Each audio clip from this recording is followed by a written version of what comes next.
The nation and the football fraternity have been paying tribute to President of the Jamaica Football Federation, Captain Horace Burrell, who died today. He passed away today after ailing for some time. We will have an extensive look at the life and work of Captain Horace Burrell in Primetime Sports later.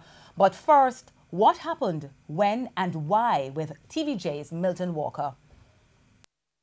President of the Jamaica Football Federation, Captain Horace Burrell, is off duty after falling ill in the United States over the past weekend. The JFF today sent out a statement advising of Burrell's illness, saying he will undergo a series of medical tests over the coming days. Captain Horace Burrell may have lost his battle with cancer, but he won many battles in his life as a football administrator, from his first election as President of the Jamaica Football Federation in 1994. Burrell was victorious in his first major football campaign, leading Jamaica's Reggae Boys to the 1998 World Cup in France, making Jamaica the first English-speaking Caribbean country to qualify for the FIFA World Cup. Captain, as he was known to many, would have many other battles as Jamaica's football chief, winning some, and on one occasion being shown the red card by Jamaica's football when he lost the JFF presidency to Cranston Boxill in 2003.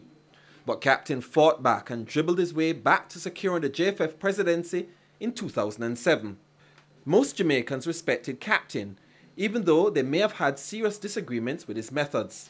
I just want our Christians to understand it is not and was never the wish of the JFF to have this and to offend the Christian society. He wouldn't lead Jamaica back to another World Cup, but he was at the helm when Jamaica reached the Gold Cup final in Philadelphia in 2015 before losing to Mexico.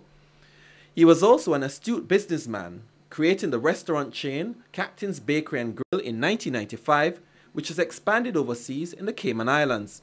He's also established Captain's Aviation Services in 2008. Milton Walker, TVJ News.